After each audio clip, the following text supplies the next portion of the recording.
ಅಂತಾರಾಷ್ಟ್ರೀಯ ಮಹಾಕುಂಭ ಜಾಲತಾಣಗಳಲ್ಲಿ ವೈರಲ್ ಆಗಿ ಪ್ರಸಿದ್ಧಿ ಪಡೆದಿದ್ದ ಮೊನಾಲಿಸಾ ಭೋಸ್ಲೆಗೆ ಪೊಲೀಸ್ ರಕ್ಷಣೆ ನೀಡುವಂತೆ ಕೇರಳ ಹೈಕೋರ್ಟ್ ಆದೇಶ ನೀಡಿದೆ. ನನಗೆ ಪೊಲೀಸ್ ರಕ್ಷಣೆ ನೀಡುವಂತೆ ರಾಜ್ಯ ಸರ್ಕಾರ ಮತ್ತು ಎರ್ನಾಕುಲಂ ಸೆಂಟ್ರಲ್ ಪೊಲೀಸ್ ಠಾಣೆ ಸಿಬ್ಬಂದಿಗೆ ನಿರ್ದೇಶನ ನೀಡುವಂತೆ ಕೋರಿ ಮೊನಾಲಿಸಾ ಹೈಕೋರ್ಟ್ ಮೆಟ್ಟಿಲೇರಿದ್ರು. ಮೊನಾಲಿಸಾ ಪರ ವಕೀಲರು ಹಾಗೂ ಸರ್ಕಾರಿ ವಕೀಲರ ವಾದವನ್ನು ಆಲಿಸಿದ ನಂತರ ಅರ್ಜಿದಾರರಿಗೆ ರಕ್ಷಣೆ ನೀಡಬೇಕು ಎಂಬುದು ಮೇಲ್ನೋಟಕ್ಕೆ ಮನವರಿಕೆಯಾಗಿದೆ. ಅದರಂತೆ ಈ ರಿಟ್ ಅರ್ಜಿ ಇತ್ಯರ್ಥವಾಗುವವರೆಗೂ ಅರ್ಜಿದಾರರಿಗೆ ಸೂಕ್ತ ರಕ್ಷಣೆ ನೀಡುವಂತೆ ಪೊಲೀಸರಿಗೆ ನಿರ್ದೇಶನ ನೀಡಲಾಗಿದೆ ಎಂದು ನ್ಯಾಯಾಲಯ ಹೇಳಿದೆ. ಮೊನಾಲಿಸಾಗೆ ರಕ್ಷಣೆ ಒದಗಿಸುವ ಸಂಬಂಧ ನ್ಯಾಯಾಲಯವು ರಾಜ್ಯ ಸರ್ಕಾರ ಮತ್ತು ಪೊಲೀಸರಿಗೆ ನೋಟಿಸ್ ಜಾರಿ ಮಾಡಿದ್ದು, ಪ್ರಕರಣದ ವಿಚಾರಣೆಯನ್ನು ಜುಲೈ 10ಕ್ಕೆ ಮುಂದೂಡಿದೆ.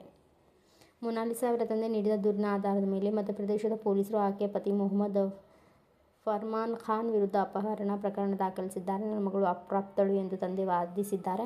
ಆಕರ್ಷಕ ನಗು ಮತ್ತು ಸುಂದರ ಕಣ್ಣುಗಳನ್ನು ಹೊಂದಿರುವ ಇಂದೋರ್ ಮೂಲದ ಮೊನಾಲಿಸಾ ಅವರು ಕಳೆದ ವರ್ಷ ಉತ್ತರ ಪ್ರದೇಶದ ಪ್ರಯಾಗ್ರಾಜ್ನಲ್ಲಿ ನಡೆದ ಮಹಾಕುಂಭಮೇಳದಲ್ಲಿ ರುದ್ರಾಕ್ಷಿ ಮಾಲೆಗಳನ್ನು ಮಾರಾಟ ಮಾಡುತ್ತಿದ್ದಾಗ ಯೂಟ್ಯೂಬ್ ಕಂಟೆಂಟ್ ಕ್ರಿಯೇಟರ್ ಒಬ್ಬರು ವಿಡಿಯೋ ಹಂಚಿಕೊಂಡ ನಂತರ ದೇಶದಾದ್ಯಂತ ಪ್ರಸಿದ್ಧಿ ಪಡೆದಿದ್ದರು.